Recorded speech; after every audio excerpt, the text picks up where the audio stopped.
Jacksonville Jaguars found most of their success in the run game against the Buffalo Bills, which happens to be the Bills' weakness on the defensive side. They only ran it 14 times between Travis Etienne and Tootin. They combined for 14 carries for 118 yards. That's over 8 yards per carry between those two running backs. In this first example, you can see Buffalo lines up here in an over front. They have their three technique lined up here on the outside eye of the guard. And we know the strength to the right because the tight end is lined up here on the right. So what do the Jaguars do? Start here. Johnson here lined up on the line of scrimmage. Jaguars trying to run it to the right side. Motioned Tim Patrick to the left opposite. Johnson backs out of the box. Poyer, you can see there's a miscommunication between him and Cole Bishop as to who needs to cover the area towards the boundary. There's obviously a miscommunication, as you can tell by the body language of Poyer. And it's interesting also because we have a tight split here by Brian Thomas Jr. And Benford right here, number 47, is giving away a cat blitz. And we call a cat blitz a corner blitz. He's giving that away because he's press coverage and inside shade of that wide receiver. He's most likely coming. Offense sets this up perfectly. Tim Patrick, again, goes to the weak side. By doing that, he's blitzing. So now there's no one here covering the zone.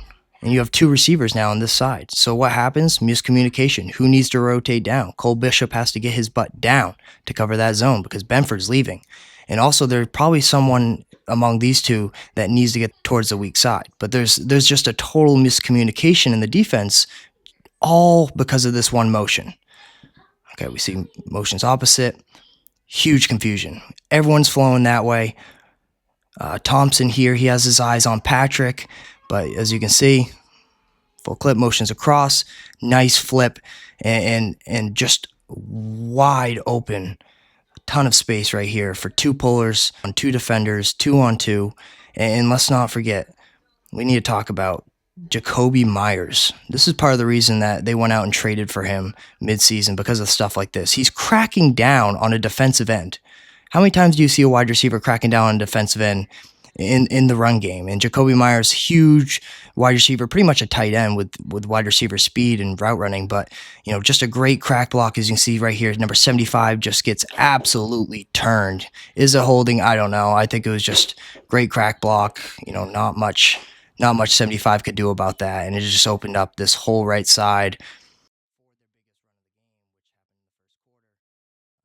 Tootin picks up 20. This play, same exact formation. This is the exact next play. Same formation. Only difference is that Brian Thomas Jr. is now in a 2x2 set with Tim Patrick on the left side, as opposed to him being over here lined up here on the bottom of your screen like last play. What do the Jaguars do? Okay, they notice that the Bills are in an under front. I'm going to get to that end zone view here. They're in an under front again, three technique opposite of the tight end. So Bills are kind of just anticipating, same look. They're probably going to run it to the other side. So Jaguars, knowing that the Bills are anticipating that, this is what he does. Brian Thomas Jr. motions to the bottom of your screen opposite, and they run it, knowing that the Bills are anticipating. But here's the catch. Number 75, who just got absolutely crack blocked in that last play, is flowing so hard with these linemen. He gets absolutely flushed. Watch. Motion across. Okay, lineman, D-line go that way, and it just creates this huge cutback lane. Huge cutback lane for Tootin. Back-to-back huge run plays for the Jacksonville Jaguars. Really impressed by how the motion set up those two run plays. And then we'll go to the third play. Okay, this is in the third quarter. We've already seen it. We've already seen it once. The toss play to the right towards the strength of the field. Jaguars get the ball for the first time coming out of halftime. They're going to go right back to it. It's their largest run play of the day. Why not try it again? So we see again. Okay, tight end off the ball. Condensed split by the wide receiver on the line of scrimmage. This time we have Parker Washington in the spot that we saw Tim Patrick in the first play. So same exact formation as this play right here. Take a look at that. Same exact formation. 1x3 set, 1x3 set. Same exact play too, except this time instead of motion across, he's going to motion Parker Washington out to that red line to get Benford absolutely just totally out of that picture, not available to make a play in the run game. And then this time, motions Bretton Strange across the formation. And by doing that, you can see again, linebackers by the Bills shifting towards the tight end. And then you can also see the safety here rotating hard down to play in the run game. And the Jaguars just absolutely fool him. Watch this. Absolutely fool him. Same play.